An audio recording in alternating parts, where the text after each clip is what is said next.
عمرك سألت نفسك ليه بتعمل الحاجات اللي بتعملها؟ وليه ساعات بتقول رأي مش هو رأيك أصلا وبتبقى فاكر إنك بتختار، بس الحقيقة اختياراتك غالبا متاخدة قبل ما تفكر فيها. السؤال مش ليه الناس بتأثر علينا، السؤال الحقيقي هو هل إحنا فعلا نختار أي حاجة بنفسنا؟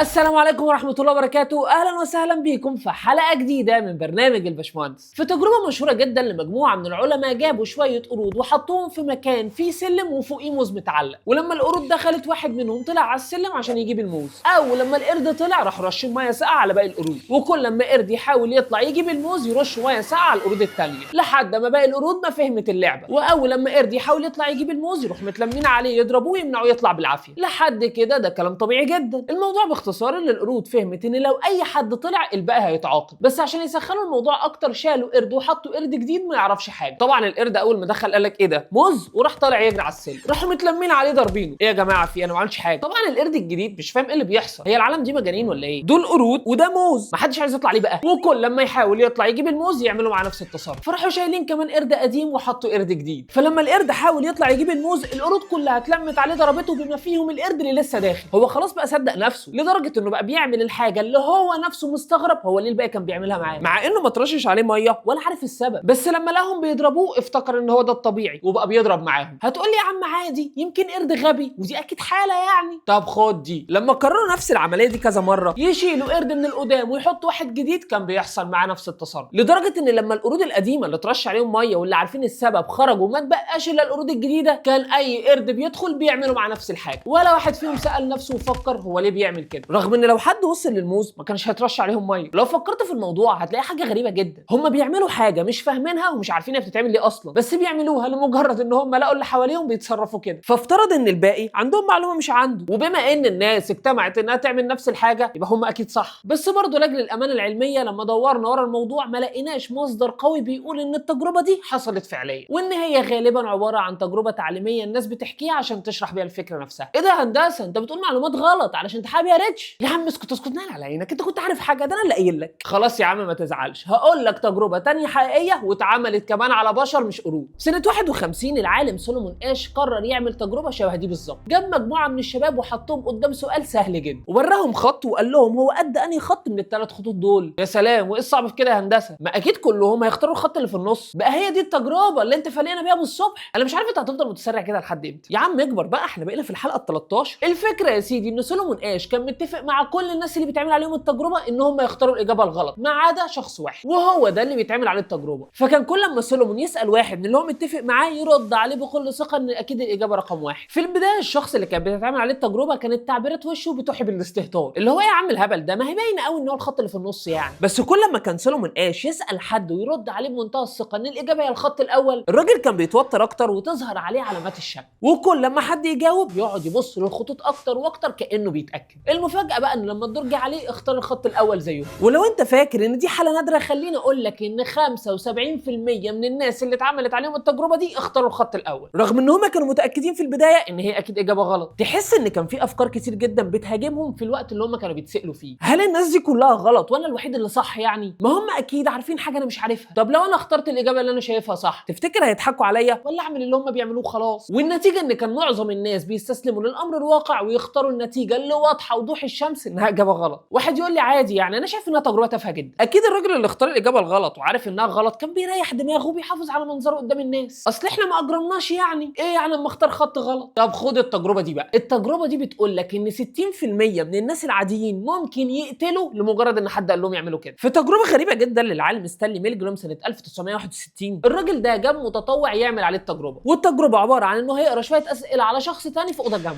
ولو الشخص جاوب اجابات غلط المطلوب منه انه يديله صدمات كهربيه بتبدا من 15 فولت لحد 450 فولت. الفكره بقى ان ستانلي ميلجرام كان متفق مع الشخص التاني انه يتعمد يجاوب اجابات غلط ويعمل فيها نفسه انه بيتكهرب، وبكده تبدا التجربه. المتطوع بدا يسال الاسئله اللي محطوطه في الورقه عادي جدا، والتاني جاوب اجابات غلط. في البدايه كان الموضوع صعب على المتطوع، ايه ده هو انا هكهربه بجد؟ بس مع الضغط بتاع ستانلي ميلجرام استجاب وهو متضايق، بس بعد شويه اتعود على الموضوع وبدا يدوس على الكهرباء وكانها حاجه عاديه، وده بالرغم من انه سامع صريخ الراجل في الاوضه اللي جنبه وهو بيتكهرب. وفي كل وكل مره يحاول يتراجع عن ان هو يكهرب الراجل ستانلي ميلجرام يأمره انه يكمل. ونتيجه التجربه كانت بالنسبه لي حاجه تخض جدا. 100% من الناس اللي اتعمل عليهم التجربه وصلوا لحد 300 فولت، و60% منهم وصلوا لحد 450 فولت. انت تعرف ان ارقام الفولتات اللي انا بقولها دي خطيره جدا، دي ارقام تموت بني ادم مستريح. انا اتصدمت اكتر لما عرفت ان الاثنين كانوا بيشوفوا بعض قبل التجربه. يعني الراجل اللي بيكهرب ده عارف شكل الشخص اللي بيكهربه، مش بالنسبه له حاجه مجهوله مثلا فيقول لك ده اكيد شخص وحش، لا ده شافه قبل كده وعارف انه شخص عادي زيهم زي بعض، ومع ذلك كان بيستجيب للسلطه ويكمل. التجربه دي بالرغم من النتائج بتاعتها ممكن قوي ما تكونش مظبوطه، وده لان انت لو عملتها على مجموعه اكبر من الناس بثقافات مختلفه اكيد مش هتوصل لنفس النسبه الكبيره دي. بس ده برضه يقول لك ان في حد ممكن يرتكب فعل بالمنظر ده بس لان في حد قال له اعمل كده. ولما تيجي تبص على مبررات الناس اللي كملت التجربه هتلاقي اللي بيقول لك يا عم ده ستانلي ميلجرام نفسه واقف قدامي هقول له لا، والتاني يقول لك انا مالي ما هو اللي قال لي اعمل كده، وتلاقي اللي يقول لك انا ما كنتش متخيل انها توصل لكده، انا بادئ ب 15 فولت يعني حاجه بسيطه، واللي طبعا كان حاسس ان هو غلطان ويقول لك انا مش عارف انا عملت كده ازاي. لو بصيت على المبررات دي هتلاقيها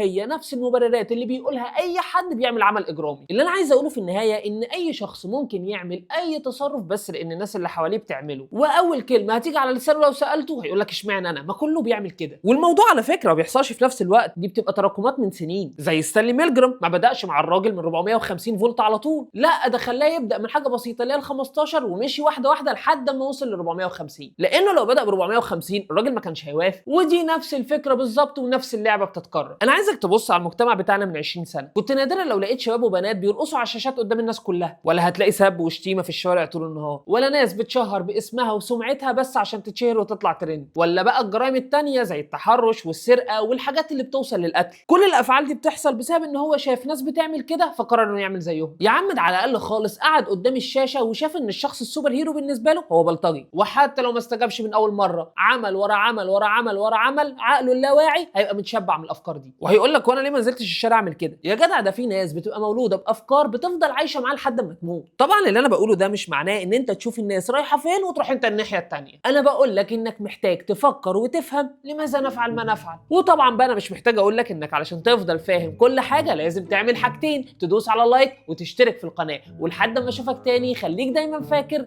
ان انت فاهمان.